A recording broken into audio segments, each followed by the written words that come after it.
Morning, guys. I'm gonna go ahead and proceed with my little series I decided to do with these videos of how to service your equipment so it'll last you longer. In this video, I'll be talking about rear ends. Well, I'll just be focused on rear ends.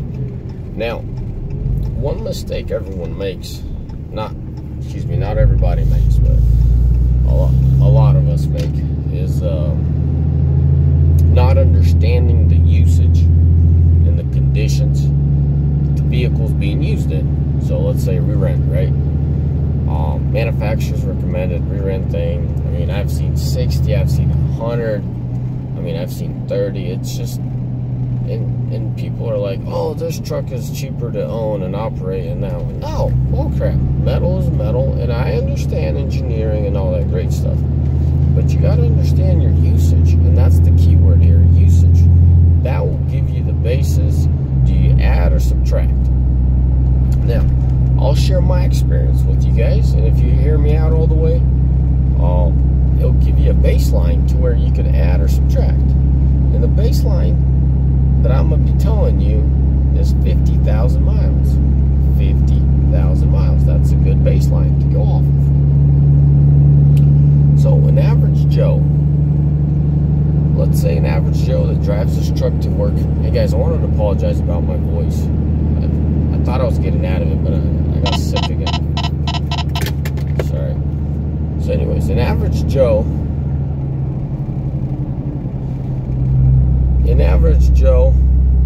is, man, that's a good sheriff. I was doing 45 in the 35. He clipped me, and he was just staring at me. Waved him peace, and he's just still sitting there. So that I'm a good working man on a good working truck.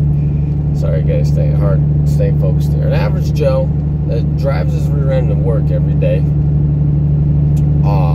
in his pickup, and hauls his camper, you know, once in a blue moon or once in a while, you know, and I'm talking like on the weekends or like literally once in a blue moon. And if you put a number on it, the guy's doing like, you know, 3-4 hauls over the year. And that's when he decided to pull his camper. A guy like that should not be doing his rear end oil every 50,000 miles. I firmly believe once there's been service after new, well, shoot, let's go there first. So I'm calling it a 75 to 100. That guy needs to be doing his services 75,000 to 100 miles. Now, what I just mentioned, new.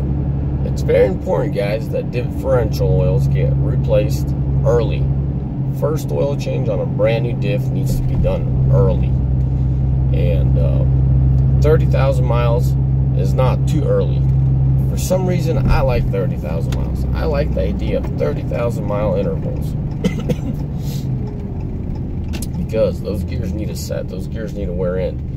And a lot of times, you know, they let loose a few shavings, and there ain't no filter in that rear diff. Therefore, you got it going through the bearings and everything.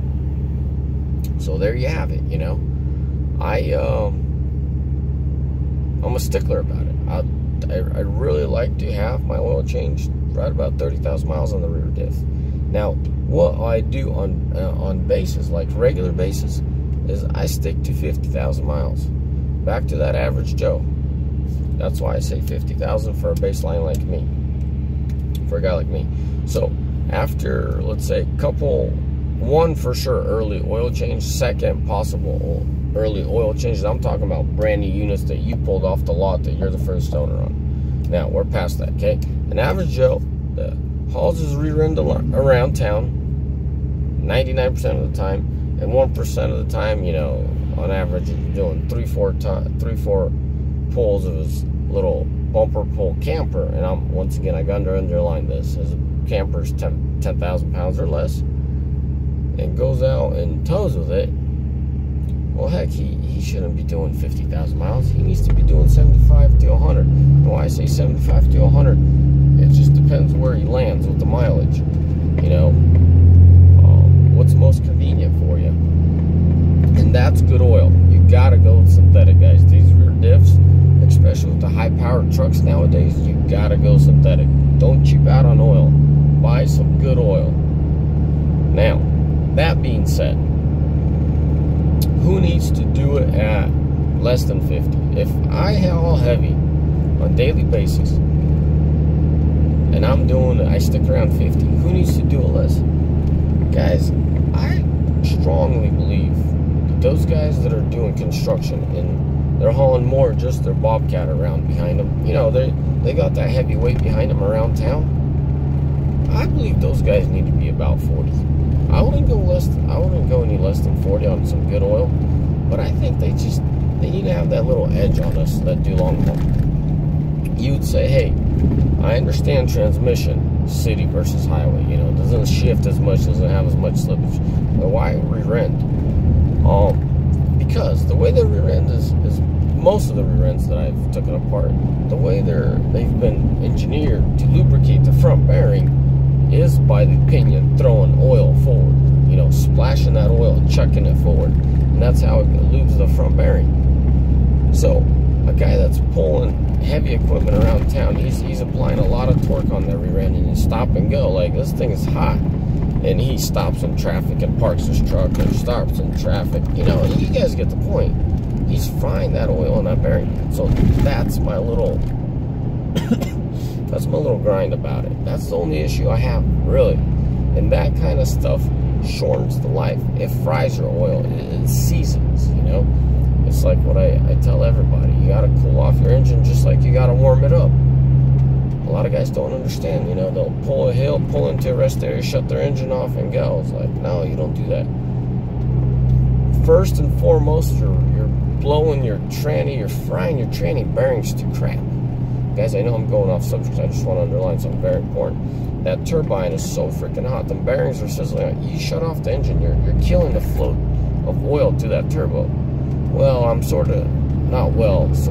pretty much I'm using the same analogy with this carrier bearing, not carrier bearing, the main bearing, the input shaft bearing. You know, it gets fried.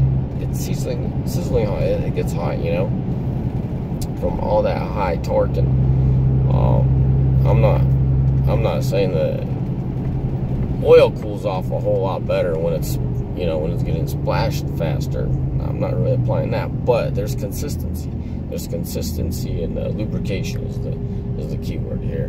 And as far as rear diffs, you know, since we're talking about rear ends and lubrication and all that, if you're towing anything over 10,000, I highly advise you to put in a diff cooler.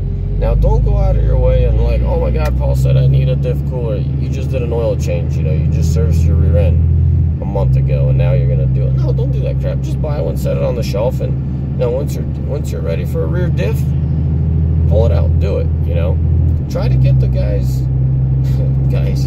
Try to get the what I meant is like guys try to get the little guys that. The little guys are the coolers that add a little bit of more capacity.